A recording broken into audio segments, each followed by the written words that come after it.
যোৰহাটৰ এখন বিশেষ প্ৰতিষ্ঠানৰ ছাত্ৰ ছাত্ৰীসকলৰ বিশেষ সফলতা দুখৰ মাজতো যেন সুখৰ অনুভৱ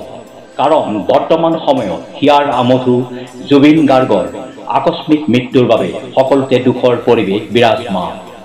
কিন্তু তাৰ মাজতে এক পোহৰৰ কিৰণৰ দৰে সুখৰ বন্যা লৈ আহিছে বহু যুৱক যুৱতীৰ জীৱনলৈ নিজৰ কঠোৰ পৰিশ্ৰম আৰু অধ্যৱসায়ৰ ফলত বহুকেইজনী চৰকাৰী চাকৰি লাভ কৰি নিজৰ স্বপ্ন পূৰণ কৰিবলৈ সক্ষম হৈছে এই পোহৰৰ মাজতেই যোৰহাটৰ তৰাজনৰ ব্ৰাহ্মণ গাঁওস্থিত লাৰ্ণাৰ্ছ নামৰ প্ৰতিষ্ঠানখনো পোহৰলৈ আহিছে 1923 চনত স্থাপিত এই শিক্ষা প্ৰতিষ্ঠানখনত ছাত্ৰ ছাত্ৰীসকলক বিভিন্ন প্ৰতিযোগিতামূলক পৰীক্ষাৰ বাবে প্ৰস্তুত কৰি তোলা হয় এই বছৰ এই প্ৰতিষ্ঠানখনৰ 24 জন ছাত্ৰ ছাত্ৰী অসম চৰকাৰৰ বিভিন্ন বিভাগত চাকৰি লাভ কৰিবলৈ সক্ষম হৈছে অসম আৰক্ষী এডিআৰই ডিএমই টেট আদিৰ দৰে বিভাগত চাকৰি লাভ কৰা ছাত্ৰ ছাত্ৰীসকলক বিশেষভাৱে সম্বৰ্ধনা জনোৱা হয় এই অনুষ্ঠানত আজিৰ এই সম্বৰ্ধনা অনুষ্ঠানত শিক্ষা ক্ষেত্ৰৰ লগত জড়িত কেইবাগৰাকীও বিশিষ্ট ব্যক্তি উপস্থিত হৈ সফল ছাত্ৰ ছাত্ৰীসকলক শুভেচ্ছা জ্ঞাপন কৰে আৰু মায়াবিনী গীতেৰে এই সফলতা উদযাপন অনুষ্ঠানটি এক আনন্দময় পৰিৱেশৰ মাজত সামৰণি পৰে আমাৰ এই প্ৰতিষ্ঠানখনৰ নামটো হৈছে লাৰ্ণাৰ্ছ এণ্ড এডুকেশ্যনেল ইনষ্টিটিউট এখন আপোনাৰ যোৰহাটৰ ব্ৰাহ্মণ গাঁও ৰোডত আছে আপোনাৰ নায়াৰা পেট্ৰল পাম্পৰ সমীপত আপোনাৰ আজি আমাৰ আচলতে লাৰ্ণাৰ্ছৰ বাবে বহুত গৌৰৱৰ বহুত সুখৰ দিন কাৰণ আপোনাৰ আজি আমাৰ এই সদ্য নিৰ্বাচিত যিখিনি আসাম গভৰ্ণমেণ্টৰ বিভিন্ন পদৰ বাবে যি নিৰ্বাচিত পদত যিসকল আমাৰ পৰীক্ষাৰ্থীয়ে লাৰ্ণাৰ্ছৰ পৰা যিখিনি পৰীক্ষাৰ্থীয়ে সফলতা লাভ কৰিছিলে তেওঁলোকক সন্মানৰ কাৰণে আজি সম্বৰ্ধনা অনুষ্ঠান পতা হৈছিলে সেইখিনি আপোনাৰ যিমানবোৰ এক্সাম হৈ গৈছে এতিয়া ধৰক যিমানখিনি হৈ গ'ল সেইখিনি প্ৰায়খিনি 3 মান্থছৰ আছিলে 3 মান্থছৰ কাৰণে আছিলে বেচবোৰ 2 মান্থছ 3 মান্থছৰ আৰু তাত মানে প্ৰায় আমাৰ 2000ৰ পৰা 2000 বা 3000 3500 সিমানটোৱে থাকে আমাৰ মানে ফিজটো যিমান পাৰোঁ আমি কমাই ল'বৰ যত্ন কৰোঁ যিমানটো সম্ভৱ হয় আৰু বাকী আপোনাৰ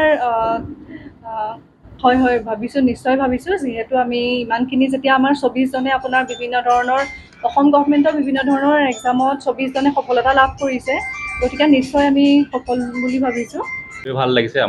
আমাৰ আজি এই অনুষ্ঠানৰ পৰা 24 জনক আমি সম্বৰ্ধনা দিব পাৰিছোঁ আমাৰ ইনষ্টিটিউটখন এতিয়ালৈকে আমাৰ 2.5 বছৰ সম্পূৰ্ণ হৈছে 2.5 বছৰ আমি 24 জন ষ্টুডেণ্টে সুখ্যাতি উন্নীত হৈছে তেওঁলোকে চাকৰি লাভ কৰিবলৈ সক্ষম হৈছে যিহেতু এটা ইনষ্টিটিউটৰ মূল উদ্দেশ্য হৈছে তেওঁলোকক চাকৰি প্ৰদান কৰা মানে আমাৰ ইনষ্টিটিউটত যিটো কম্পিটিটিভ এক্সামৰ কাৰণে আমাৰ ক্লাছ প্ৰভাইড কৰা হয় আমাৰ মেইন উদ্দেশ্য হৈছে চাকৰি প্ৰভাইড কৰা আৰু আজি আমি সেইটো সক্ষমে খুবেই আনন্দ লাভ কৰিছোঁ আৰু ইজনক যথেষ্ট সহায় কৰিছে যিকেইজন পাইছোঁ গোটেইজন আহিছে 2 এজন আহিব পৰা নাই বিশেষ সুবিধাৰ কাৰণে আৰু আমাৰ এনেদৰে আমাৰ এই জাৰ্ণি চলি থাকিব আহিছোঁ যোৰহাটৰ তৰাজনৰ কৈছোঁ তৰাজনৰ এতিয়া নতুনকৈ আমাৰ ৰিলায়েন্স ডিজিটেলৰ যিটো শ্ব'ৰুম হয় তাৰ সন্মুখৰ ৰাস্তাটোতে আছে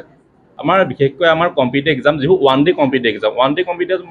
এক্সাম মানে যিসকল মানে এদিনৰ কম্পিটিটিভ এক্সামটো হৈ যায় যেনে আপোনালোকৰ প্ৰথমতে আমি এডিআৰই বুলি ক'ব পাৰোঁ ADRE Assam police SSC bank আদি সকলো এক্সামৰ কাৰণে কৰিব হয় আজি আমাৰ কাৰণে খুবেই গৌৰৱৰ দিন আমাৰ যিহেতু লাৰ্ণাৰ্ছ এণ্ড এডুকেশ্যনেল ইনষ্টিটিউশ্যনৰ পৰা যিসকল কেণ্ডিডেটে অসম আৰক্ষীত নিযুক্তি তেওঁলোকে দিছিল তেওঁলোকৰ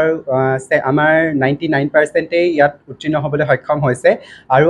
মই যোৱা বছৰ আচলতে 16 অক্টোবৰত ইয়াত আহিছোঁ আজি 17 অক্টোবৰ এবছৰ দিনত যিটো সপোন লৈ আহিছিলোঁ যাতে মই এই যিটো মোৰ সপোন আছিল সেই সপোন আজি বাস্তৱায়িত হৈছে সেয়াৰ মই তাৰ শ্ৰেয় মই আমাৰ ছাৰ আৰু মেমক দিব বিচাৰিম লাৰ্ণাৰ্ছ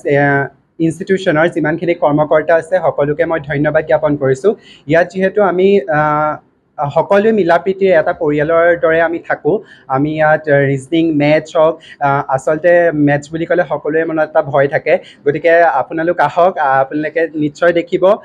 যে মোৰ মনতো ভয় আছিল আমাৰ সকলোৰে মনতে ভয় আছিল মেথছ বুলি ক'লে এটা ভয় থাকে সেই ভয় একেবাৰে নাইকিয়া হৈ যাব আচলতে ছাৰে যি ধৰণে পঢ়ায় আমাক মেমে যি ধৰণে পঢ়ায় সেইখিনি আচলতে খুবেই শলাগ ল'বলগীয়া আৰু সেইকাৰণে হয়তো আজি অসম আৰক্ষী মই UB কনষ্টেবলত নিযুক্তি লাভ কৰিবলৈ সক্ষম হৈছোঁ আৰু আশা ৰাখিম যাতে ছাৰ মেমহঁতে আমাক সদায়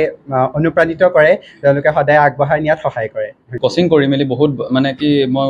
বহুত আগবাঢ়িব পাৰিছোঁ য'ত নেকি মই 5 বছৰ সপোন 2 মাহতে কমপ্লিট কৰিব পাৰিছোঁ মই 5 বছৰ ৰানিং কৰি 2 মাহ কোচিং কৰি 2 মাহত কমপ্লিট কৰিব পাৰিছোঁ গোটেই পঢ়া শুনাৰ ক্ষেত্ৰত ছাৰে বহুত হেল্প কৰিছে মোক মেমে হেল্প কৰিছে গোটেই যোৰহাট ডিষ্ট্ৰিক্টৰ লাৰ্ণাৰ্ছ বুলি ক'লে মই বহুত ভাল পাওঁ আৰু ইয়াতকৈ আৰু বেছি ভাল চেণ্টাৰ নাই যেন অনুভৱ কৰোঁ মোৰ আগতে SI দিছিলোঁ মানে কি তেতিয়া পঢ়িব চান্স নাপাইছিলোঁ মানে ৰানিঙত ব্যস্ততাৰ কাৰণে পঢ়িব ইমানখিনি সুবিধা নাপাইছিলোঁ লাৰ্ণাৰ যেতিয়া আহিছোঁ তেতিয়াৰ পৰাই মই মানে পঢ়িবলৈ শিকিলোঁ ছাৰে শিকালে মেমে শিকালে গোটেই মানে কি বুলি ক'ম মই ভাষাই নাই মানে যোৰহাটৰ পৰা সুমিত কুমাৰ দাসৰ ৰিপৰ্ট নিউজ নাও 24/7